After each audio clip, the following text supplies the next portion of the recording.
ღვთისმცნებები არ არის დამამძიმებელი და რაც უფრო ვემორჩილებით მათ, მით უფრო ბედნიერები ვართ. თუმცა თუ მდგომარეობაში აღმოჩნდებით, რომ არ გვინდა ღვთისმცნებების დაცვა, შეიძლება მისი სიტყვის გაგება და პრაქტიკაში გამოყენება სირთულედ მოგუჩვენოს და მათი დაცვაც რთული გახდეს. ამ გრძნობის შეგრძნება ადვილი იქნება. თუმცა თუ ჩვენ შევინარჩუნებთ აზროვნებას და ვემორჩილები და შევასრულებ ღვთის სიტყვას, რაც არ უნდა რთული იყოს, მაშინ ეშმაკის მცნებები ვერასდროს გვაკონტროლებენ.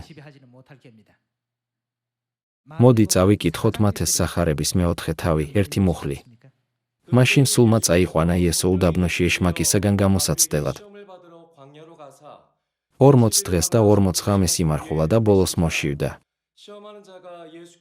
მიუახლოვდა მას მაცდური და უთხრა, თუ შენ ღვთისძე ხარ, თქვი რომ ეს ქვები პურებად იქცნენ. ხოლო მან მიუგო და უთხრა, დაწერილია, რომ არა მხოლოდ პურით ცოცხლობს კაცი, არამედ ღვთის პირიდან გამომავალი ყოველი სიტყვით. ერთ რამეზე უნდა ვიფიქროთ. ეს ადასტურებს, რომ რაც არ უნდა მომხდარიყო იესოს, ვისი მცნებებიც მან უფრო ძვირფასად მიიჩნია, არა?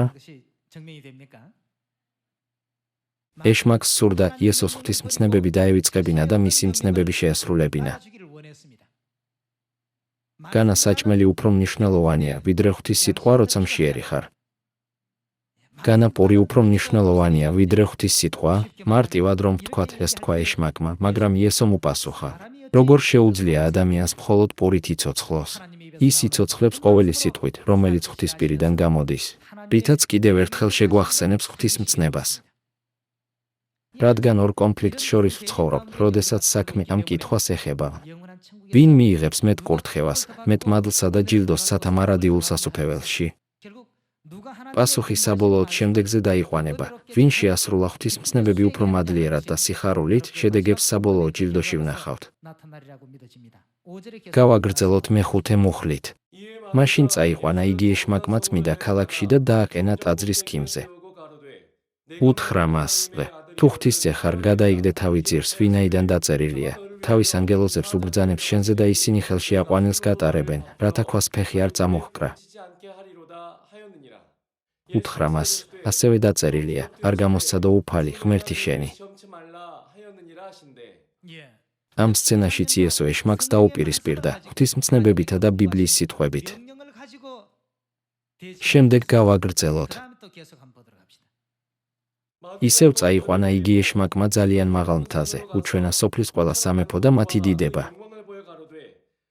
უთხრა მას, ყოველივე ამას შენ მოგცემ, თუ დამხობილით აყვანს მცემ. მაშინ იესომ უთხრა, განვეთ სატანა, ვინაიდან დაწერილია, უფალს შენს ღმერთს ეცით აყვანი და მხოლოდ მას ემსახურე. მაშინ მიატოვა იგი ეშმაკმა და აჰა, ანგელოზები მიახლნენ და ემსახურებოდნენ მას. იესომ მესამე ცდუნებას შემდეგი სიტყვებით უპასუხა, განვეთ სატანა, ვინაიდან დაწერილია, უფალს შენს ღმერთს ეცით აყვანი და მხოლოდ მას ემსახურე, როგორც ეს მეორე რჯულის მე-6 თავში, 13 მუხლშია მოცემული. როდესაც ამქვეყნიური სიმდიდრის,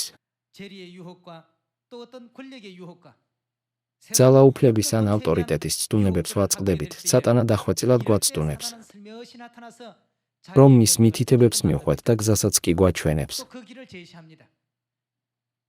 თუმცა იესო ყოველთვის წინა პლანზე აყენებდა ღვთის სიტყვებსა და მცნებებს, ძლევდა ყველა ცდუნებას.